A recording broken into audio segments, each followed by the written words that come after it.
Uma boa noite a todos. Boa noite. Que as bênçãos de Deus, de Jesus, esteja no coração de cada um de nós.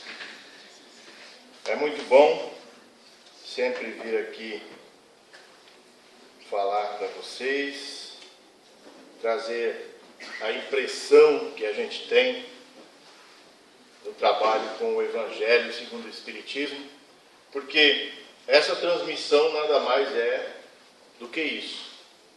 Eu, como palestrante espírita, eu leio, eu estudo e trago a minha impressão até vocês, aquilo que eu consegui absorver. O interessante é que em toda explanação, principalmente do meio espírita, todos nós tenhamos a curiosidade de buscar a sua impressão própria. Portanto, a gente sempre recomenda que busque ler o Evangelho. Vocês participaram de uma palestra, viram uma exposição, vão conferir se os dados que o palestrante passou são realmente condizentes, se você realmente ficou convencido daquilo, se aquilo foi interessante, se tocou o seu coração, se vai ficar martelando na tua cabeça. É para isso que serve a exposição espírita, para que a gente faça uma reflexão, concorde ou não com o palestrante e procure tirar as suas próprias conclusões. E o tema de hoje remete muito a isso, ao fato de muitas vezes nós acreditarmos cegamente num terceiro e pautarmos as nossas ações, pautarmos as nossas atitudes e, por que não dizer, a nossa crença em cima daquilo que nós ouvimos.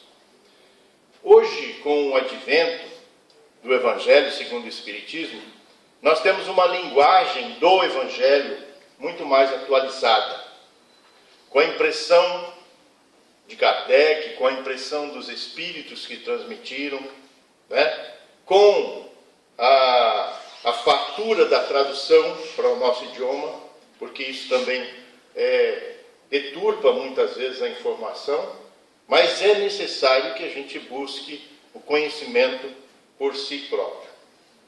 Essa é a nossa recomendação. A fé... Opa, estou no capítulo errado aqui. É falta do para-brisa.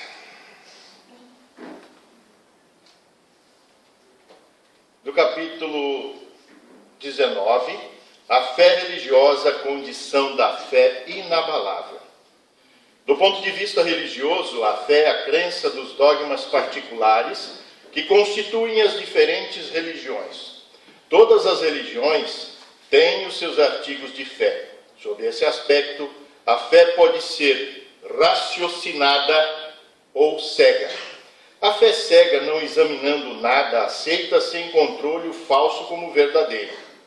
E se choca a cada passo contra a evidência, e a razão levada ao excesso produz o fanatismo. Quando a fé repousa sobre o erro, ela se destrói cedo ou tarde. A quem tem por base a verdade é a única segura do futuro, porque não tem nada a temer do progresso das luzes, já que o que é verdadeiro na obscuridade o é igualmente em plena luz. Cada religião pretende estar na posse exclusiva da verdade. Preconizar a fé cega sobre um ponto de crença é confessar impotência em demonstrar que se tem razão. Vou dar um exemplo bastante prático para a gente observar. Não é raro a gente encontrar a expressão de que nós somos o rebanho. Não é? E o rebanho segue o quê? Segue o seu pastor. Segue o seu líder. Não é? Onde o pastor vai, onde o pastor determina, onde o pastor passa, eles têm que passar, eles têm que fazer. Isso é uma fé cega. Quando você segue alguém, não importa onde ele vá, o que ele fala, o que ele faça, o que ele entenda. Com o advento da doutrina espírita, nós começamos a nos libertar deste rebanho. Passamos a ter as nossas próprias decisões. A partir do que, gente? O que é que desperta em nós a nossa consciência própria? Nosso conhecimento. Não é? Quando a gente encontra dentro da gente o nosso conhecimento pessoal, primordialmente daquilo que a gente realmente é. Porque no passado nós fomos excitados, né? Fomos ensinados a acreditar piamente no sacerdote, no pastor, no líder religioso, quem quer que ele fosse. Por quê? Era o bendito que se arvorava a estudar as Escrituras, ler, tirar as interpretações e nos passar. Era a pessoa que dedicava a sua vida a isso. Se ele encontrasse, se ele tivesse um erro naquilo que ele explicava, todos iam acreditar. Todos. Se ele estivesse equivocado, todos ficariam equivocados. E aí, quando aquela pessoa que sempre seguiu aquela orientação percebe que aquilo está errado, que aquilo é dúbio, o que acontece? Imediatamente ela se decepciona e perde a fé. Lá na frente vocês vão ver que essa questão de fé, além de muito pessoal, ela depende também do nosso grau evolutivo, do que nós já passamos no passado, do que nós já compreendemos de Deus na nossa vida. Por enquanto nós estamos falando de uma forma técnica, né? E aqui no primeiro item, eles dizem o seguinte, que a fé cega faz com que a gente siga até certo ponto. De repente, a gente desperta a nossa consciência, nosso entendimento do passado, e percebe que tudo aquilo que a gente viveu até então é uma tremenda bobagem. E é por isso que existe muita incredulidade, gente. É por isso que existe hoje, principalmente, com as discrepâncias que a gente encontra do ensinamento que nós tivemos no passado, com a ciência, com a evolução presente no nosso mundo, muita gente fala, mas espera aí, isso aqui tudo é bobagem. Isso tudo é figurativo, por que eu vou ficar seguindo isso? Porque de fato nós aprendemos através da explicação dos outros, né, que existem mistérios que não cabe ao homem ainda descobrir, tomar conhecimento. E não é verdade. Não é verdade. Deus não nos deixou mistério nenhum. Nós temos que procurar o conhecimento, por isso é que Jesus dizia, conheceis a verdade e ela vos libertará. E o que é a verdade? Se tem uma verdade para ser descobrida, porque tem um monte de mentira para trás. Porque é a verdade pessoal de cada um. É a sua verdade. É o seu entendimento. É o teu esforço atrás do conhecimento. E é só através do conhecimento que a gente consegue se libertar.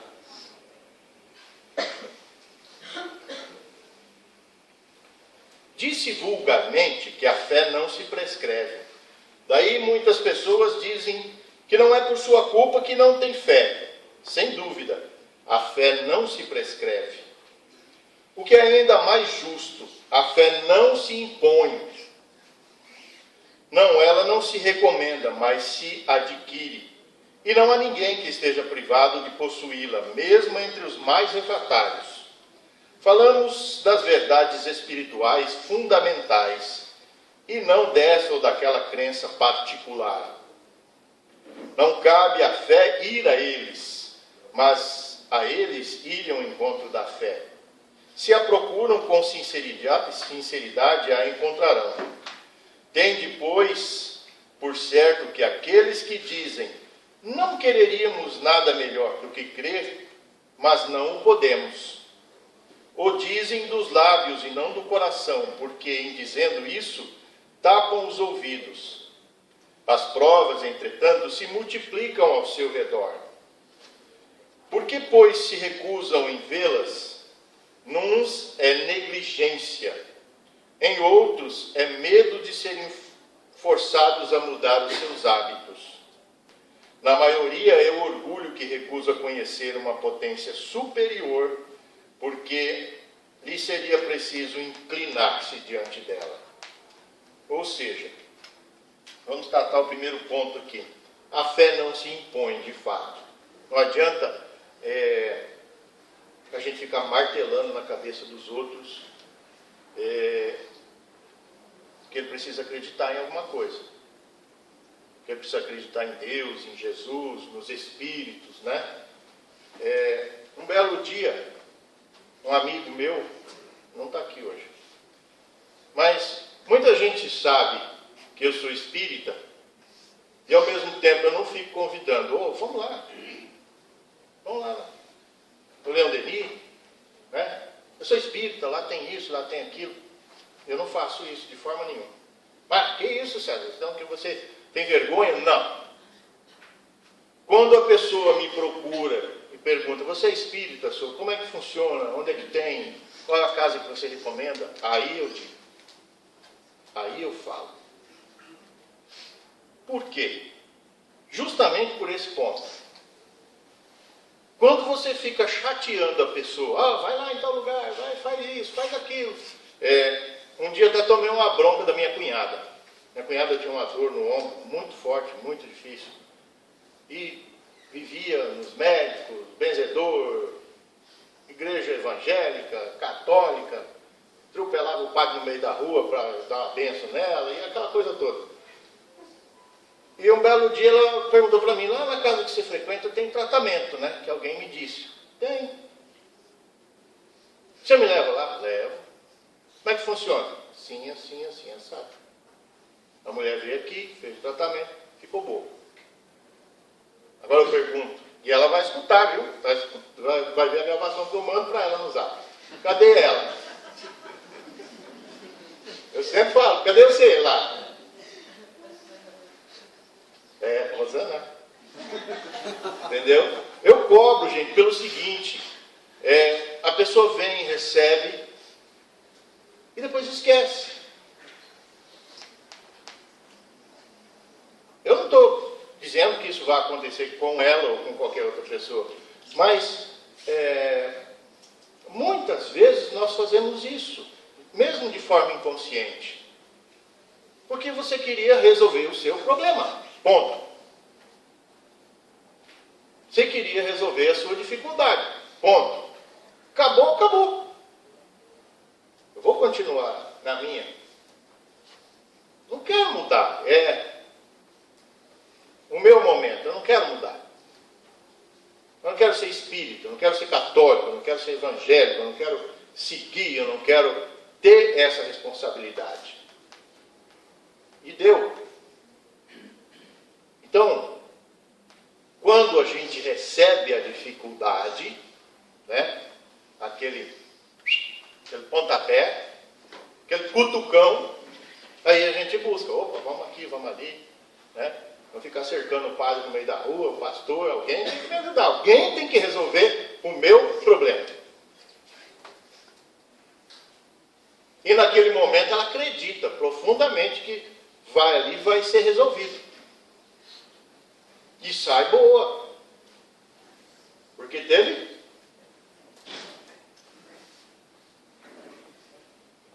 Agora tem um outro parâmetro. Que ontem eu estava escutando, porventura, uma palestra do Haroldo Dutra. Existem a crença e a fé. Depois do próximo item eu vou chegar lá. Existe a crença e a fé. E tem uma diferença gritante. Porque o fato de você vir numa igreja, num templo, na casa espírita, num terreiro de Umbanda, onde quer que você busque a resolução do seu problema, está baseado no quê? Numa crença. Você acredita que lá tem algo, alguma coisa, alguma pessoa, uma entidade, um ser que vai resolver o seu indício. Então é uma crença. Dizer que isso é fé é diferente. Eu vou ler um pedacinho aqui e depois eu explico. Em certas pessoas, a fé parece de alguma sorte inata. Uma centelha basta para desenvolvê-la. Essa facilidade em assimilar as verdades espíritas é um sinal evidente de progresso anterior. Em outros, ao contrário, ela não penetra senão com dificuldade. Sinal não menos evidente de uma natureza atrasada. Os primeiros já creram e compreenderam. Trazem ao renascer a intuição do que sabiam e sua educação está feita. Os segundos têm tudo a aprender, sua educação está por fazer. Ela se fará e, se não ficar concluída nessa existência, estará em outra. Aqui nós entramos na questão das reencarnações que nós espíritas acreditamos. Se você vai tentar explicar isso daqui para alguém que não faz parte da doutrina espírita, não está na lógica dele.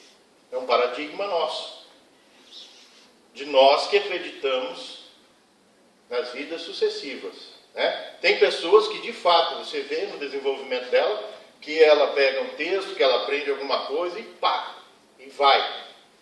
Tem gente que não, tem mais dificuldade. Eu conheço gente que está fazendo o Wesley já há 30 anos. Mas está tentando, né? O bom é isso. Acontece, gente, porque nós temos o nosso tempo evolutivo. Nós precisamos estar conscientes disso. Muitas vezes a gente vê aquela pessoa que a gente imagina que seja muito inteligente, muito culta, mas não acredita da mesma forma que você. Porque inteligência, cultura, riqueza, pobreza, ser branco, ser preto, ser índio, isso não quer dizer nada. Para a crença pessoal, a fé. Isso é um dado evolutivo do espírito. Então não adianta pegar a sogra, dar uma marretada na cabeça dela, abrir e botar uma fé lá dentro. Ela não vai acreditar igual você. Tá? Isso é inerente à evolução do espírito. Porque assim, eu estou colocando isso porque muita gente perde a paciência com outras pessoas, com muita facilidade. Caramba, você não acredita, eu estou te explicando, estou te falando, né? Peguei a palestra no YouTube, baixei ela, toquei para você ainda não se tocou.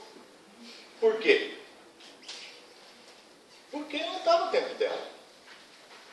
Não faz parte ainda. Claro que tem pessoas que se interessam e se esforçam. E querem entender aquilo, querem se melhorar no entendimento. E é isso que a gente tem que prestar atenção. Quando a pessoa quer, de fato, ela vai te procurar, ela vai te perturbar. Escuta, me ajuda aqui, né? Eu não gosto de ler. Não, eu vou ler para você. É igual o gago vendendo Bíblia. Né? Eu não quero comprar, não. E o gago fala, então deixa que eu vou ler de graça para você. O cara, não, me também. Compra. Entendeu? Então a gente tem que prestar atenção nas atitudes das pessoas e se preocupar consigo, com a sua condição. E agora nós vamos falar sobre crença e fé.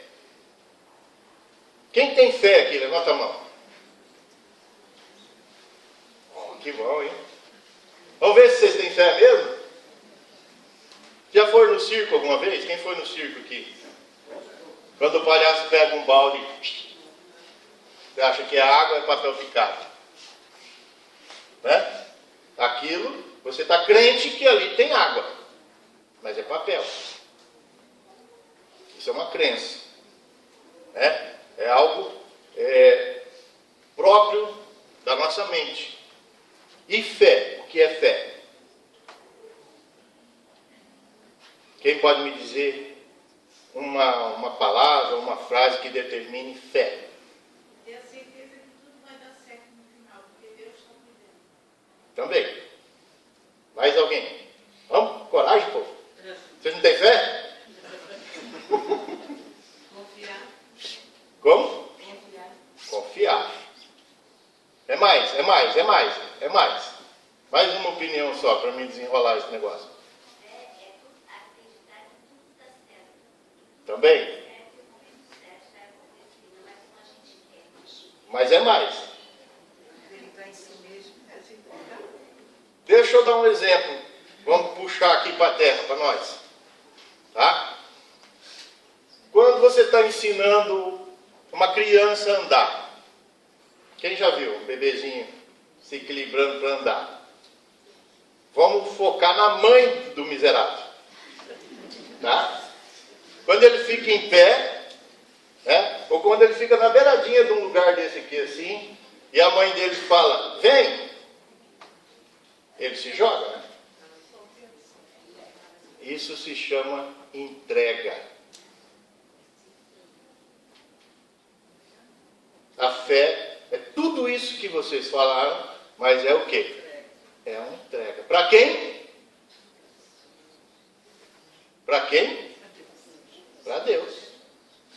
Quem falou isso? Vamos ver quem lembra. Barbudinho, assim que nem eu. Jesus. Vós sois deuses. Sois luzes de Deus. Nós somos filhos do Altíssimo. Fomos criados por Ele. Quando os judeus estavam lá, se preparando para tacar pedra na cabeça no queimo de Jesus, ele lembrou eles, escuta, está nas escrituras de vocês. Não sou eu que estou dizendo que sou Deus, só eu. Todos vocês são. Está no seu papel, está na sua escritura. Isso está gravado no seu subconsciente, só você não chegou lá ainda. Porque o que nós temos dentro de nós que determina, que nos diz quando nós estamos certo ou errado? Qual que é o nome disso? Consciência. E o que é a consciência? É o fato de você perceber o que é certo, errado, quente, frio, doído, não doído, bonito, feio. Não é? É aquilo que fica martelando quando você apronta uma, que troço dói na cabeça. Você acorda de madrugada. O que eu fiz? O que é? É a consciência. Quando a gente erra, a gente sabe que errou. Muitas vezes, por condições que nós nos arvoramos na nossa vida fora, por costumes, por aquilo que a gente acha que tem direito, por uma criação, por ouvir os mestres, nós deturpamos aquilo que é certo ou errado. Mas o que é certo, o que é errado. E a nossa consciência sabe. Isso é o quê? A presença divina dentro de nós. Porque se nós não tivéssemos isso, que diferença nós teríamos dos animais? Como é que nós teríamos desenvolvido tudo o que nós temos aqui hoje? O que a gente perdeu pela vida afora, pelo tempo afora, depois da criação, foi justamente o fato de não nos entregarmos a Deus. A gente entrega tudo. Para o marido, para a esposa, para o namorado, para o filho, para o serviço. Porque nós temos 24 horas de vivência no mundo lá. E quanto tempo você vem na casa espírita falar com Deus? Ou no templo? Ou na tua oração pessoal? Quanto tempo? Deixa eu tomar água que eu estou me empolgando. Então, baratinho. Quase que eu bebi isso aqui outro dia.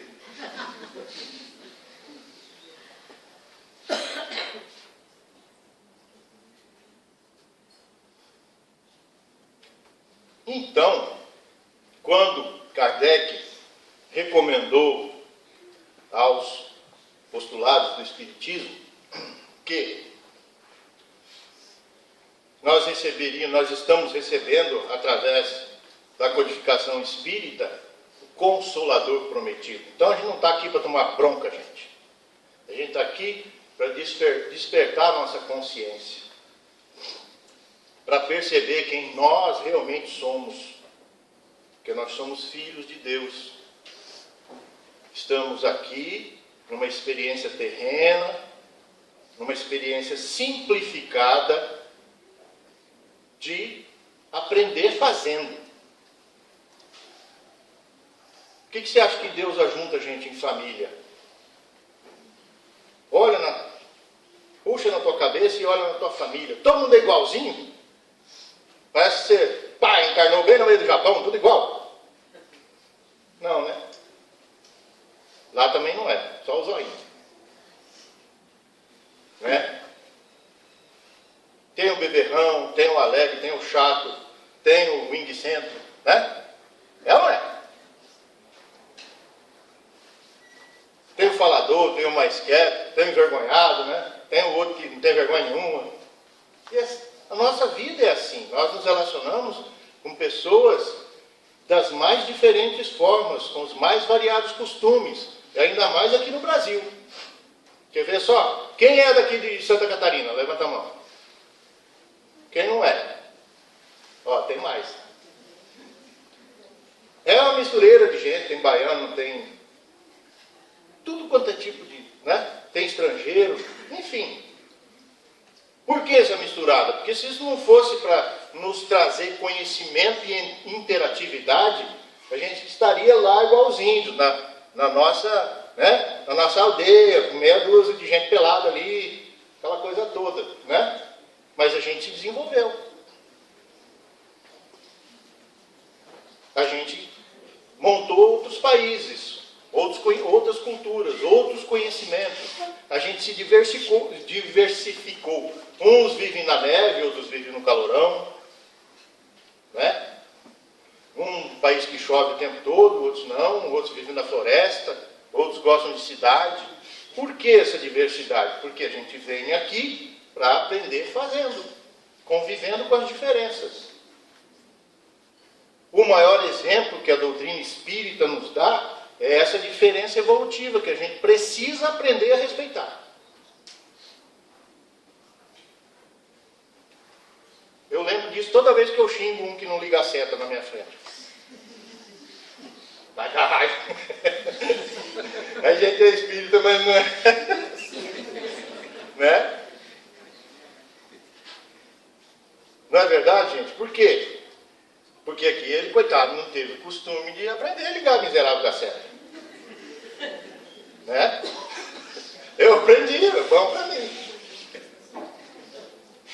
Então, é muito legal a gente começar a perceber as coisas espirituais, do nosso coração, da nossa mente, através dessa simplicidade. A gente não precisa ser uma sumidade no espiritismo, nem em qualquer outra religião, para compreender que nós somos filhos de Deus, em evolução, que a gente erra assim, a gente veio aqui para isso, sempre falo isso, já me tacaram até pedra por causa disso. A gente veio aqui nessa terra não é para ser santo, não. Jesus colocou isso lá. Vai ter pai contra filho, filho contra irmão, vão pegar na espada, vão fazer guerra, vão fazer... Entendeu? Por quê? Porque existe essa diferença. E esse mundo é para isso. O que a gente precisa é estar consciente de que nós somos filhos de Deus. Que Jesus é o nosso regente. Veio aqui, soltou a lição dele no nosso meio, bem colocadinha, com toda a simplicidade. Pegou aquela baraeira que os judeus fizeram lá com as escrituras que os outros tinham trazido, encheram de mau costume, encheram de coisa arada. Aí Jesus veio aqui e falou, escuta aqui, ó.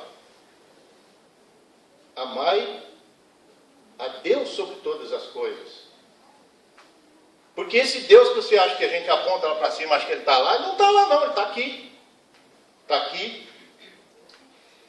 É outra cena que inventaram para a gente, que Jesus está lá no céu, sentado numa nuvem, com uma barbona branca, agora que meio manda um raio na cabeça de um. Né? Tem um São Pedro lá com capa preta anotando os pecados. Pelo amor de Deus, a caneta dele não acaba tinta nunca. Né?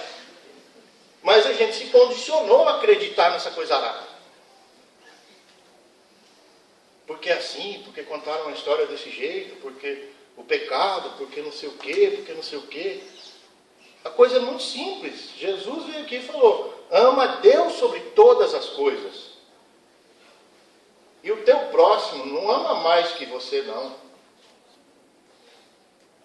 Como a ti mesmo. Ele sabia que a gente não ia dar conta de amar mais como deveria ser. Ele tinha certeza absoluta. Então, esse povo aí, se mandar amar mais do que ele, eu não vou fazer sucesso nessa terra. Né? Porque nós ainda temos muita dificuldade em acreditar direito. Em acreditar num Deus que é simples como nós.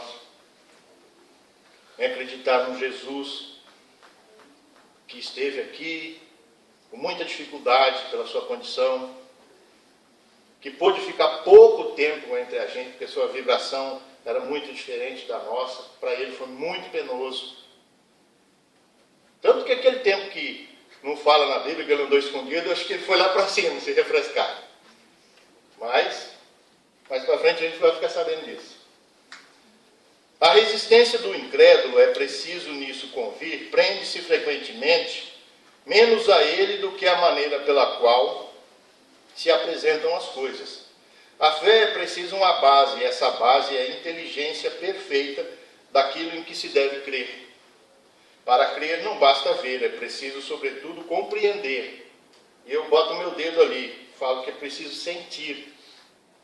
A fé cega não é mais desse século. Ora, precisamente o dogma da fé cega, que faz hoje o maior número, uma das mais de incrédulos, porque quer se impor e exige a abdicação de uma das mais preciosas prerrogativas do homem, o raciocínio e o livre-arbítrio.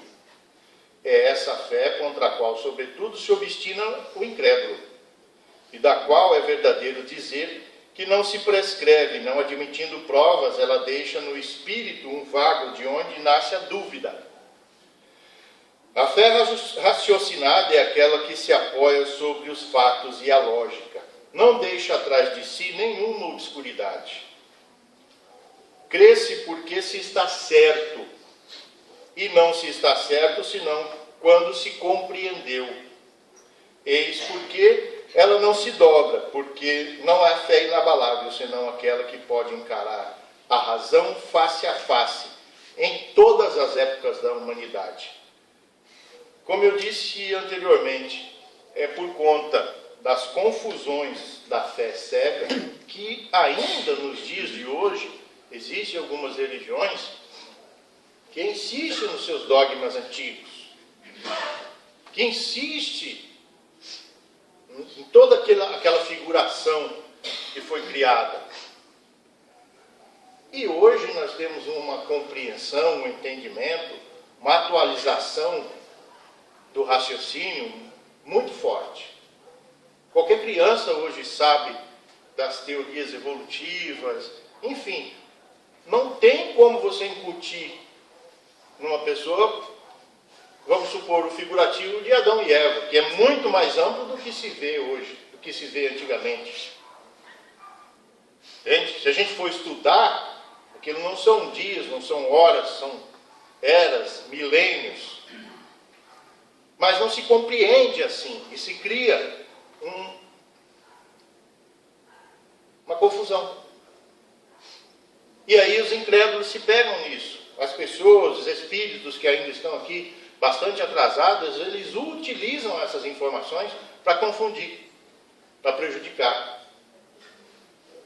Porque momentaneamente é o papel deles.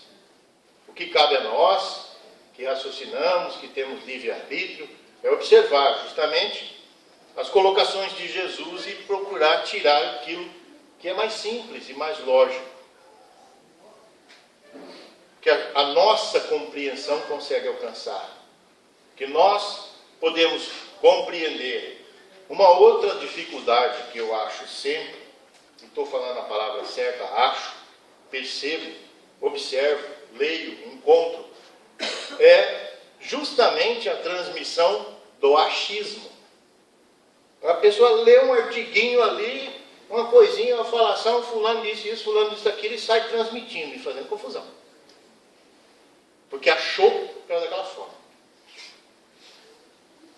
Vê alguma coisa, procure se inteirar. Procure transmitir com responsabilidade. Lembra da música do Padre Zezinho? Um dia uma criança me parou, olhou-me nos meus olhos a sorrir, caneta e papel na sua mão. Eu vou parar de cantar, senão você chora. Mas procure essa letra, procure ouvir. Aquela criança tinha uma tarefa escolar e perguntou no meio de um sorriso o que é preciso para ser feliz. E na letra o padre responde: amar como Jesus amou, sonhar como Jesus sonhou, pensar como Jesus pensou, né? Tá? Então é simples a coisa, é muito simples. Nós é que complicamos. Amar a Deus sobre todas as coisas e o teu próximo como a ti mesmo. E fé é entrega. Quando a gente estiver pronto para entregar nosso coração a Deus, de fato, buscar as verdades divinas, buscar a consciência divina, buscar fazer as coisas, né, em função de não prejudicar, de ao menos não prejudicar o próximo, fazer o melhor que eu possa fazer para ajudar o meu semelhante, ser a melhor pessoa dentro da minha família, porque nós educamos de que forma? Pelo? Hã? Você foi do seu tempo, né? Pelo exemplo. Pelo exemplo. Né? Se com firmeza, com brandura, enfim, o meio da família educar é própria de si. Mas a gente educa pelo exemplo. Isso eu tiro por mim, eu vivencio mais do que eu aprendi, o que me foi mostrado, o que me foi exemplificado, caráter, decência, honradez, né? Respeito às pessoas, respeito aos mais velhos. Claro que se não cumprisse tinha um probleminha, né? Mas era a maneira que eles receberam. O Rossandro Kingley tem uma colocação muito importante, que eu acho muito legal de transmitir. Os nossos pais, os nossos avós, os nossos antepassados, sempre nos deram tudo o que eles tinham para dar. Tudo. Foi certo ou errado, mas era o que eles tinham. Nosso pai, nossa mãe, entregou para a gente tudo o que eles tinham. Se foi carinho, se foi amor, se foi abandono, se foi tristeza, se foi dor, se foi alegria, se foi bons exemplos, era o que eles tinham. De repente, era o que eles receberam. De repente, era o que eles podiam devido à sua evolução espiritual. Porque nós, como espíritas, temos a responsabilidade de saber que muitas vezes estamos encarnados com espíritos aos quais a gente já prejudicou. Nós temos que lembrar isso. Aquele parente difícil, aquele pai difícil, aquela mãe muito protetora, muitas vezes nós já fizemos algo que despertou aquilo, que proporcionou aquilo, ao qual nós temos necessidade de vivenciar. Não é um castigo, gente. Tá? A doutrina espírita deixa muito claro que você estar no meio de dificuldade não é um castigo. É um aprendizado. Também é uma maneira de acreditar. Porque é um ponto que você olha de uma forma e você percebe de outra, muitas vezes. É preciso estar atento a isso. Porque aquela dificuldade que você correr dela hoje, você vai encontrar, de repente, maior numa próxima vida. E a encarnação nesse planeta ela é muito cara, é muito difícil. Todos os espíritos nos colocam isso através das comunicações, através da leitura espírita. É muito difícil, nós temos que ter também consciência de que estamos aqui numa oportunidade muito difícil de conseguir. Não é só assim, morrendo, acabou, cheguei, tudo bem, errei, vamos dar, e que dia que eu vou reencarnar de novo? Não é assim não. Tem espíritos sofrendo muito nas zonas umbralinas por ter perdido a oportunidade, por não ter aproveitado direito. E como eu falei lá atrás, a gente vem aqui nessa vida e dedica tanto tempo à vida material. Mas nós somos espíritos, numa experiência material.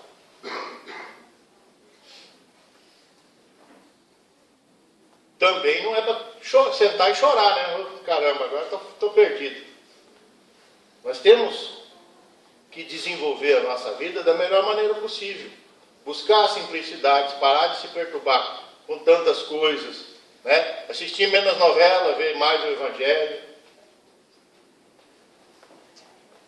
Porque, como estou colocando, a fé é uma condição de desenvolvimento. Ninguém vai rachar a tua cabeça e encher de fé. Você precisa desenvolver. É uma questão de entre nós. Como eu falei, a fé é entrega. Entrega essa espiritualização que nós vivenciamos. Porque a gente se entrega a tanta coisa. A gente se entrega a um aparelho celular e fica grudado nele. A gente se entrega a um computador. Eu estava parado num cruzamento hoje lá em Balneário Camboriú e passou na minha frente uns 5 carros.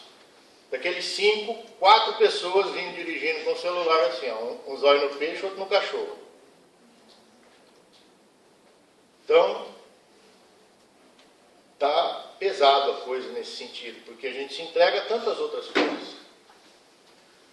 A informação é muito boa, os aparelhos são ótimos para nos desenvolver, mas vamos aprender a utilizar, a perceber aquilo que tem mais importância na nossa vida. Hoje nós percebemos muitas famílias dentro de casa sozinhos, com um monte de gente.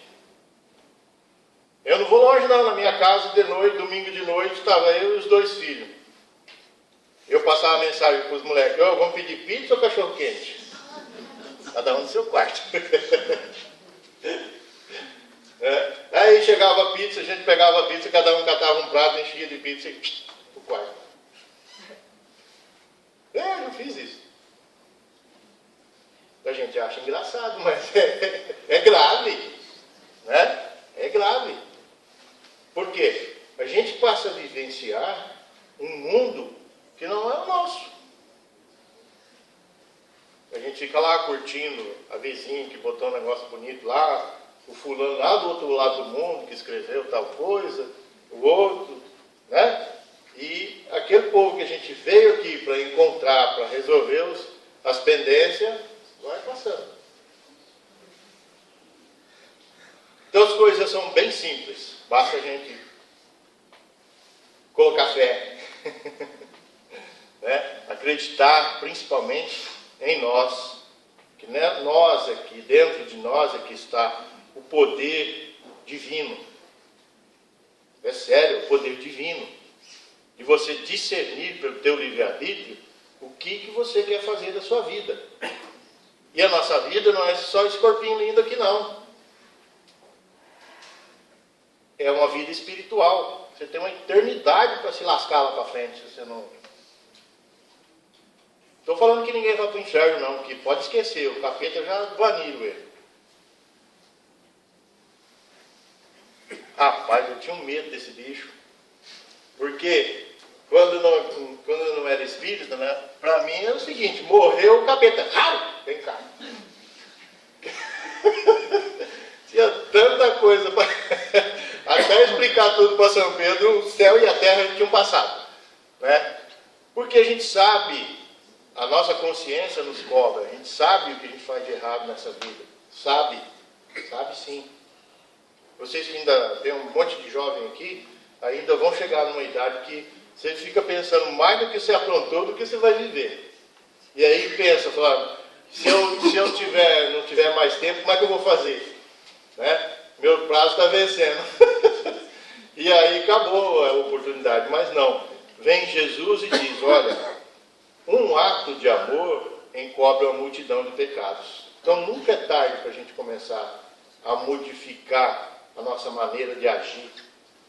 Né? Acreditar de verdade que nós somos filhos de Deus e que a gente consegue, em qualquer época dessa vivência. Porque somos seres eternos, conforme nos diz as explicações. Né? Que Jesus nos colocou isso, vocês são luzes de Deus. Vocês são os filhos dele. Ele não colocou ninguém aqui para sofrer, para ter doença, para passar nenhum tipo de dor. Isso é inerente às nossas atitudes. Então, é muito melhor a gente aprender e desenvolver o amor do que aprender e ter que buscar pela dor. E é justamente isso que a doutrina espírita nos coloca. Olha, acorda. Está na hora. Vamos tentar modificar, vamos ser mais maleáveis, vamos, né, buscar mais entendimento, ser mais consciente de que nós somos seres espirituais. E estamos aqui vivendo isso. Então, a fé e a crença são diferentes. A fé religiosa, não adianta a gente vir num templo, vir numa casa, porque antigamente a gente tinha aquele pensamento, fui na missa, estou quites com Deus, né? Confessei para o padre, tomei aquele pãozinho, né? O crente ia na Santa Ceia, beleza, ó. E aí levei uma esmolinha, né? Lá na igreja, dar aquele dinheirinho no saquinho do padre, né? E tudo bem. Estava beleza, estava resolvido. Mas não. Aí vem o danado do Kardec e me embaralha toda a confusão. Não é isso não, vocês têm que resolver por aqui. Você tem que estar consciente que você é um espírito em evolução, que precisa ter consciência disso. Que precisa enfrentar os teus erros. E não é ficar se fazendo de coitadinho. Meu Deus, Deus mandou aqui, estou imperfeito, estou cheio de problema, tanta dificuldade, aquela sogra, aquele sogro, aquela mulher. Isso é consequência dos nossos erros. Então, estou cansado de sofrer? Estou. Vamos passar a ser feliz. Começar a estudar Jesus, delinear a vida dele, observar o que ele diz, né? Curtir e compartilhar Jesus. É ele o nosso modelo e guia para a gente ir para frente numa boa. Tá bom? Muito obrigado, desculpe pelas brincadeiras. A gente sempre procura trazer um caráter assim mais descontraído, porque afinal de contas nós estamos aqui para ser felizes, de verdade. Para ser feliz, para sorrir, para encarar essa vida com altivez, com coragem, com fé, acreditando que Deus só quer o nosso bem. Muito obrigado.